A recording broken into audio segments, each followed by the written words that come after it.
างส่องประกายท้องฟ้าคืนนี้สงบงามสายลมเย็นพัดมานำพาหัวใจล่องลอยโบกบินไปถึงคนฮักที่อยู่ห่างกันฝากฮักไปกับสายลมสวยนำไปให้เขาทีบอกคนคนนี้คิดถึงที่สุดเลยนั่งบนเท้าดวงดาวว่าเขาเป็นอย่างใดทุกข์หรือสุขใจในค่ำคืนนี้บอกกับฟ้าว่าฮักคนนี้ที่สุดเลยฮักที่หนึ่งเลยบ่เคยฮักใครเท่านี้บอกกับดาวบนท้องฟ้าว่ามีคนส่งฮักไปช่วยบอกเขาให้เข้าใจว่ามีคนเป็นจริงดมไม่ยากลำบากตอนลอย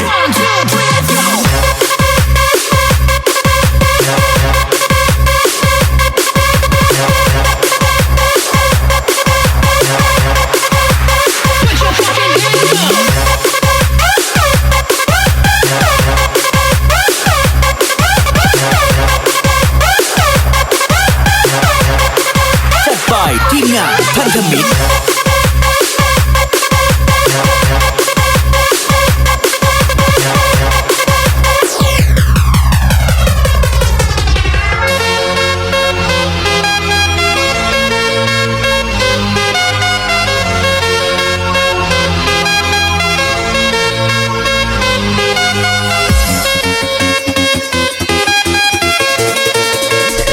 ทำทรงใส่เสื้อ OVP เจอหน้าแต่ละทีขอตะเคดม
เธอทำไมตัวเธอถึงดัง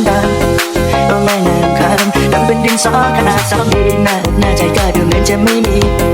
ชอบแบบงานนี้เมาเกาหลีก็ไม่รับทางต้องฉันก็จัดใหญ่ผู้หญิงผู้ใดขาตอใครทำให้เธอมาหอมากตายไม่รู้นักเท่าไรก็ฉันไปดูไม่นี่จะเอาเธอมาแยกมองแต่ทีไม่เป็นจะมีอะไรสวยเลยแต่ดูรวมๆแล้วมีเสน่ห์เหลือเกินไม่ต้องมาเชิญฉันก็จริงๆจะมีเสน่ห์มากมายจะน่ารักไปไหนอยากจะได้ ถ้าพี่หล่อเท่าผัวหนู พี่คงไม่เป็นชู้หนูหรอก มีเสน่ห์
ฝากขอฝนคนที่อยู่เมืองไกลคิดถึงบ้านนอที่จากไปโดนโอ้